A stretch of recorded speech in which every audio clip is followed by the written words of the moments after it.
ആർക്കെങ്കിലും ഒരാൾക്ക് ഈ വീഡിയോ കൊണ്ട് ഒരു ഉപകാരം ഉണ്ടാവട്ടെ എന്ന് കരുതിയിട്ടാണ് ഈ വീഡിയോ ഞാൻ പോസ്റ്റ് ചെയ്യുന്നത്. പലർക്കും അറിയാവുന്നൊരു കാര്യം, എന്നാലോ എന്നെപ്പോലെ കുറച്ച് ആൾക്കാർക്ക് അറിയാതെ പോകുന്നൊരു കാര്യം, അത് നിങ്ങളിലേക്ക് കൂടി ഒന്ന് എത്തിക്കാമെന്ന് കരുതി. ഞാനിപ്പോൾ ഉള്ളത് കൊയിലാണ്ടി ഫയർഫോഴ്സിലാണ്.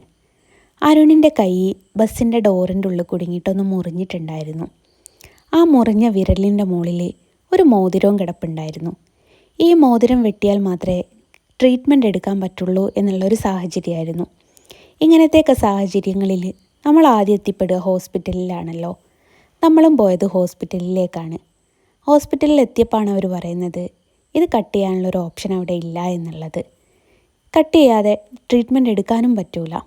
അങ്ങനെ ഇരിക്കുകയാണ് തട്ടാൻ്റെ അടുത്ത് പോകാമല്ലോ എന്ന് കരുതി നിൽക്കുന്ന സമയത്താണ് ഹോസ്പിറ്റൽ എന്ന് പറയുന്നത് ഫയർഫോഴ്സിൽ പോയാൽ അവർ നിസ്സാരമായിട്ട് കട്ട് ചെയ്ത് തരും എന്നുള്ളത്.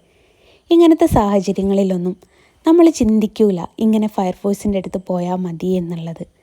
ഞാനൊരിക്കലും ചിന്തിച്ചിട്ടില്ല കേട്ടോ. അങ്ങനെ ഇരിക്കുകയാണ് ഫയർഫോഴ്സിൻ്റെ അടുത്ത് പോയിട്ട് കാര്യം പറയുന്നത്. അവർ നിസ്സാരമായിട്ട് വെട്ടിയിട്ട് നമ്മുടെ കയ്യിൽ തന്നു. അരുണിൻ്റെ വിരലിന് ട്രീറ്റ്മെൻറ്റും എടുത്തു കേട്ടോ. അപ്പം ഈ ഒരു കാര്യം നിങ്ങളിലേക്ക് കൂടി ഒന്ന് എത്തിക്കണം എന്ന് കരുതി.